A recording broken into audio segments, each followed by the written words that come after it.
পাখি বাইরে বার করে দেখাতে হবে, বাইরে বার করে একটু দেখতে ভালো লাগতো না? সব করে দেবো, দাঁড়ান। ছবি আসবে তো আমার সব।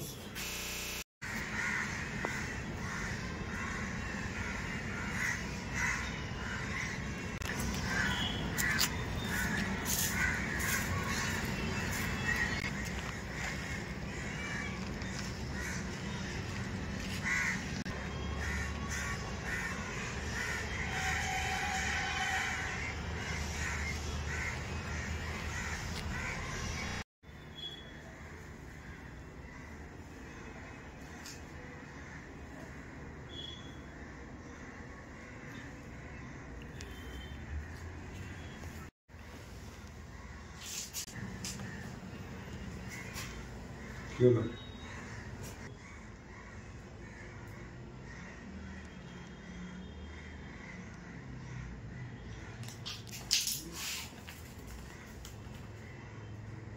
দাঁড়ান, কারণ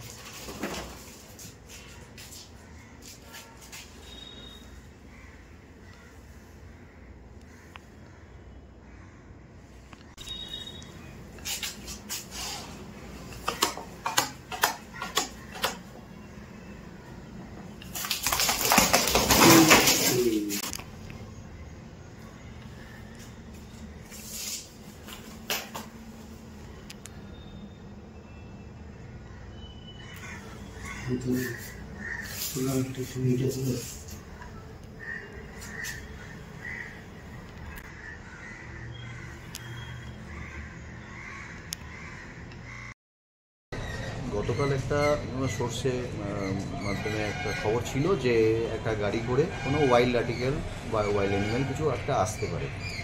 সেই হিসাবে আমরা সকাল থেকে এটাকে একটা নজরদারির মধ্যে ছিল। রাত্রি 1:30 নাগাদ আমরা বাঁশকোপা টোল প্লাজা রাজবাঁধের কাছে সেখানে সেই গাড়িটিকে আটক করি এবং সেই গাড়ি থেকে 6টি শিডিউল 1-এর বাজ পাখি, ফ্যালকন যেটা, সেটাকে উদ্ধার করা হয়। এক্স্যাক্টলি মানে 6টা বাজ পাখি, তার মধ্যে 4টে অ্যাডাল্ট, 2টো আছে জুভেনাইল। একজন আসামি সহ অ্যারেস্ট করা হয়, যে ক্যারিয়ার সেই ড্রাইভার। তাকে আমরা অ্যারেস্ট করে আজকে মাননীয় এসিজেএম কোর্টে দুর্গাপুরে। কোথায় নিয়ে যাচ্ছিল কিছু জানা গেছে? আর কোথা থেকেই এটা আসছিল? বিহারের সাইড থেকে, এবং এদের ডেস্টিনেশন ছিল আপাতত বর্ধমান। তারপর বর্ধমান থেকে ওদের কি প্ল্যান প্রোগ্রাম ছিল সেটা তদন্ত সাপেক্ষ। আরও এদের কি কোথাও বিক্রি করার কোনো প্ল্যান ছিল?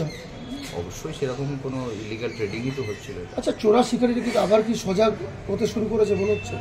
না, চোরা শিকারীরা বিভিন্ন সময়তে এই সময়টাতে আমরা গত বছরও দেখবেন যে এই সময়টাতে কিছু এই বিহার বা ঝাড়খণ্ড থেকে বিভিন্ন সময়তে আমরা প্যারাকিটস বা এই জাতীয় উদ্ধার করেছিলাম গত বছর, বা মাঝে মধ্যে এগুলো উদ্ধার হয়। বাজ পাখি প্রথম আমরা উদ্ধার করলাম, যেটা স্মাগলিং হচ্ছিল। আপনার নাম? Sudip Kumar Banerjee, range officer, Durgapur range, Bardhaman বন বিভাগ।